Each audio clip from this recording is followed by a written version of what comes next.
Quina és la situació del doblatge en català? Bé, ara en aquests moments la situació del doblatge en català jo crec que està pitjor que mai. En qüestió de 5 anys, a Barcelona concretament s'han tancat el 60% de les empreses que són els intermediaris entre els clients i entre els executors de doblatge, que som els actors. Això què ha portat? Bueno, ha portat a que la feina escassegi i que la feina d'alguna manera hagi patit un descontrol bastant important a nivell de qualitat d'obra, és a dir, de revisió, i quan parlo de qualitat d'obra no parlo només d'un català ben parlat o mal parlat, sinó realment d'una qualitat de tipus artístic. Simplement s'ha quedat com a, i pensem que això encara perdura, com a pur transmissor de l'idioma català. És a dir, aquest és la finalitat en aquests moments del doblatge.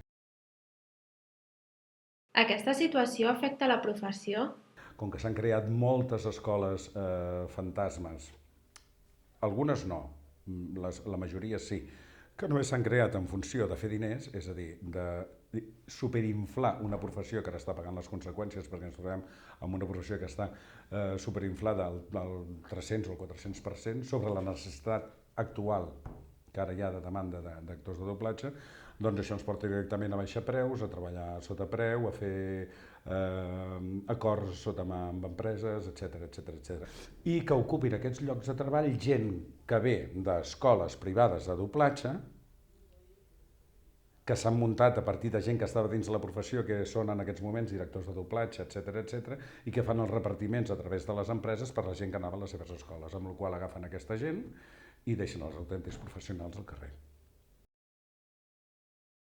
Quina importància té el català per la indústria? El català se li dona la importància que té aquí, a Catalunya. Va haver un conflicte molt gran quan teníem el govern del tripartit encara, perquè va sortir un decret llei que obligava les majors són les potències, els americans, etc, que són els que porten tot el mercat mundial de tot el cinema que es fa sobretot als Estats Units, el cinema americà, que és el que ven, el que necessita més expansió, etc, i els hi van imposar que com a mínim el 50% de les pel·lícules que vinguessin a l'estat espanyol i es doblessin en castellà també s'havien de doblar en català.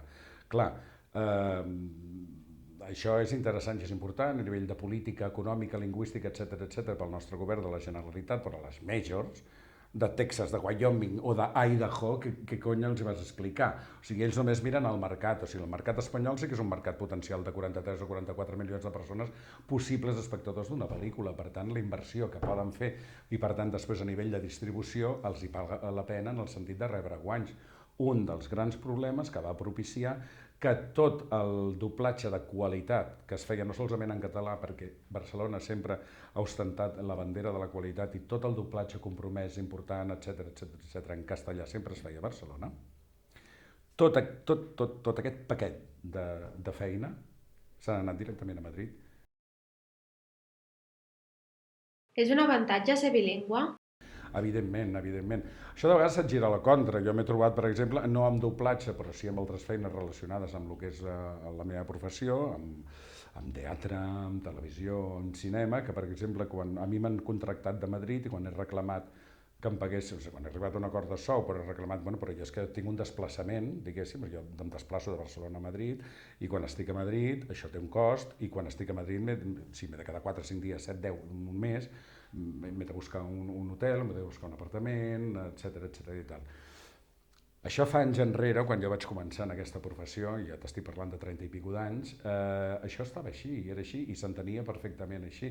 Ara, des de ja en fa uns quants, com et diré, com 15 o 18 o així, a Madrid et contesten, bueno, clar, és que tu tens la sort de treballar en 2 idiomes. Aquí només en treballem amb un, de manera que si vols venir a treballar aquí has d'acceptar les mateixes condicions que quan treballes a casa. A casa et paguen viatges? No. Et paguen hotel? No. Doncs aquí tampoc. Si et va bé, i si no, ja ens ho farà un altre. Això m'ho han dit a mi, En el tema exclusivament de lo que és la disciplina de doblatge, clar, per nosaltres sí que és, o sigui, és com un 100% sobre el nostre capital. O sigui, si tu mateix pots executar el mateix treball amb la mateixa precisió, amb la mateixa professionalitat i amb els mateixos resultats amb 2 llengües, evidentment tenim un avantatge. L'accent català és un problema? Els catalans quan doblem en castellà se'ns detecta ràpidament per dues paraules. Una és la L catalana és una L que és palatina, se'n va al darrere, és una L molt pronunciada, en canvi la L castellana és una L dental, és una L que està aquí, pràcticament no sona. I una que és descaradament, per on t'enganxen sempre, és les S liaisonades. El català ha de dir los árboles, per exemple, i normalment, si no parla habitualment el castellà, diu los árboles, i fa la liaison com si... I aquí et detecten molt. El castellà que també es parla a Madrid no és el castellà neutre. A Madrid es parla un castellà amb una musiqueta, amb un sonsonete, amb una cançó i amb unes esses que són jotes, no sé si aquella gràcia que li fan sempre al Bono, de que tal, però això de vegades sents una pel·lícula i sents que i no sents que. Però bueno, Madrid és Madrid. Doblatge vers versió original.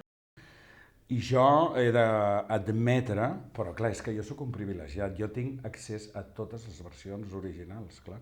Però clar, entenc perfectament que hi hagi gent que demandi les versions originals, perquè si ja entres amb el joc de que el cinema és una ficció i per tant és una mentida i per tant t'estan explicant una cosa que de veritat no en té ni un pèl, si a sobre li dobles la mentida amb una veu que no pertany i que és un altre artifici sobre un artifici que ja t'estan venent, jo entenc evidentment que la gent que sàpiga anglès vulgui veure l'original, i jo també sóc partidari de l'original, jo també. Però el que passa que soc un actor de doblatge i fins ara ja no, però fins ara n'havia viscut molt bé, i per mi el doblatge va ser, a més, sobretot una escola fantàstica d'accés a una matèria primària importantíssima, que era el treball directe de la gent, que és el que reclama la gent que vol veure les pel·lícules en versió original, és a dir, que no m'enganyin dues vegades, amb una i en tinc prou, jo vull sentir aquest actor. Llavors jo he de defensar el doblatge, i l'he de defensar també per una raó, i és perquè, malauradament, i gràcies a la política que aquest país ha patit els últims 60 anys, la gent del carrer, la gent com nosaltres, com jo, com vosaltres i com vosaltres que esteu escoltant això, els que ho escolteu, no els més joves, afortunadament, però la gent de la meva quinta i una mica més enllà, i sobretot la gent que té més anys que jo, ens ha estat vetada la possibilitat d'aprendre un altre idioma que no fos l'idioma patrio, que és l'espanyol.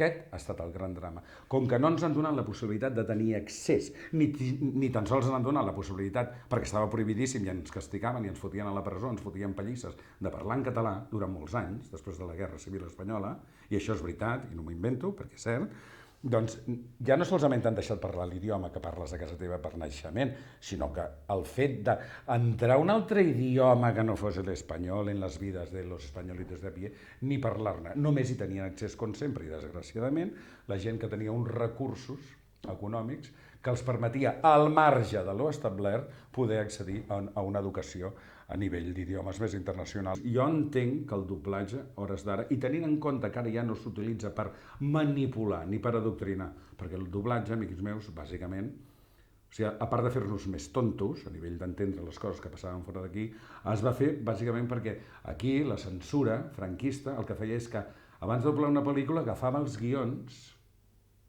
i els canviava. O sigui, coses que li semblava que deien aquells actors d'allò, ells tatxaven allò i posaven una altra lletra, és a dir, tu no estaves... O sigui, a sobre de la doble mentida que diem que nosaltres fem, a sobre, a més, es manipulaven els diàlegs, que era tremabundo.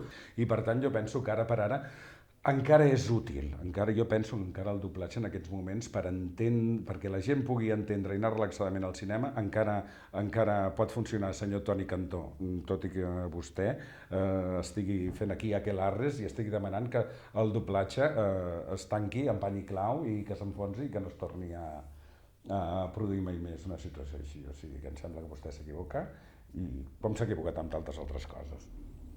Però esto ja és otra història i això serà una altra entrevista. Com es va iniciar en el doblatge?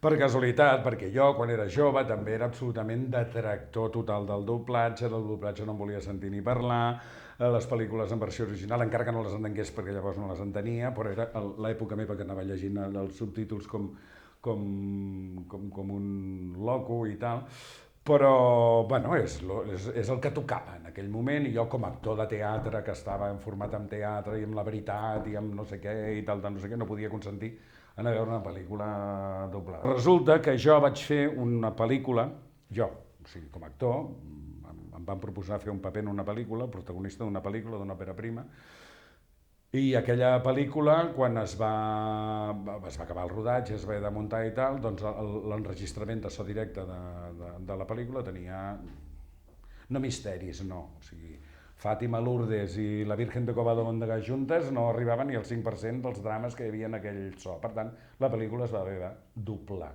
El productor va dir, a veure, això t'haurem de doblar, perquè esclar, ets el prota, et menges tota la pel·lícula, ens agrada molt com ho has fet, etc, però tu no has doblat mai. No, no he doblat mai, no, clar, no he doblat mai. Bueno, doncs haurem de buscar un actor de doblatge professional, que la veu li vagi bé, tal, no sé què, no sé quantos, i jo vaig dir un moment, dic, és que jo vaig signar un contracte que posava que si la pel·lícula s'havia de doblar, com a mínim tindria la possibilitat de fer una prova, per molt actor novell que fos. Dic, i això està en la clàusula tal, de contracte tal, no sé què, evidentment era així, jo no era tonto del tot, tampoc, també em vaig fotre amb un merder, bueno, era una prova.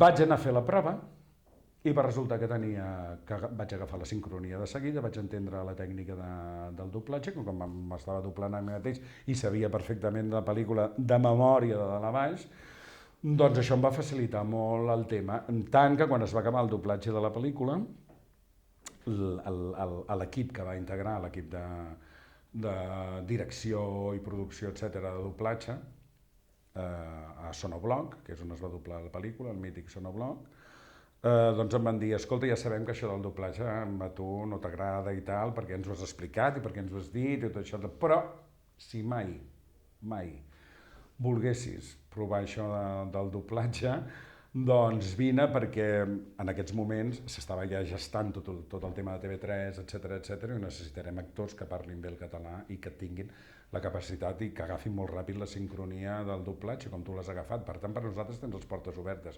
I vaig dir, moltes gràcies, senyors, són vostès molt amables, però no em veuran el pèl per aquí i tal. A partir d'aquest fet, jo vaig estar un any sense feina, sense teatre, sense tele, sense res. I em vaig quedar, no escurant, no, o sigui, em vaig quedar escurat i devent pasta a tothom que li vaig poder demanar. I un bon dia, no sé, suposo que vaig arribar a un extrem ja molt irreconciliable amb mi mateix, jo em tiro per un pont o què cony foto, i em va venir... Se'm va obrir una finestra i vaig dir, a mi em van dir, fot un any i pico, que em vaig anar a doblar-me jo i tal, que podia fer doblatge i tal. Ja havia començat el tema TV3. I vaig dir, i TV3 està començant ara, i em va dir que tenia molta feina i tal, i si ho provo, i si vaig, i si no sé què. I com que havia de jalar, i havia de pagar el lloguer del pis i tantes altres coses que hem de fer tots, doncs vaig trucar i vaig demanar si podíem fer una prova. Vaig anar, vaig fer una prova, i al cap d'un mes de començar tenia l'agenda plena, tenia feina tots els dies. Amb quin actor se sent més identificat? Per definició, jo he d'intentar identificar-me i reconèixer-me i sentir-me a gust amb tots els personatges que doblo. N'hi ha que per empatia o perquè els he doblat més sovint, per exemple, Hugh Grant. Jo doblo el Hugh Grant des de fa molts anys, des de la pel·lícula aquella de 4 bodes i un funeral, que va fer que el va catapultar amb ell a la fama internacionalment, etc. Des de llavors l'he doblat jo. I excepte en dues pel·lícules. La següent, que es va doblar a Madrid i la va doblar una altra, i el Hugh Grant volia cremar l'estudi de doblatge, i recentment una, no sé si de fa 5 o 6 temporades, que es deia Aquí van traduir com tu la lletra i jo la música, que jo en aquell moment tenia una pneumònia, no la vaig poder doblar i la va doblar un company meu d'aquí, però sempre l'he doblat jo. Llavors hi ha com una mena d'empatia immediata. Un dels que em torna boig, però que m'encanta, per exemple, és el Malkovich. O sigui, enfrontar-te amb un Malkovich, faci la pel·lícula que faci, també és un joc de trons, m'entens? O sigui, és allò de dir... a veure si l'encerto, perquè clar, perquè aquell tio, a més, és un pájaro de mucho cuidado, i aquest sí que s'hi posa en sèrio.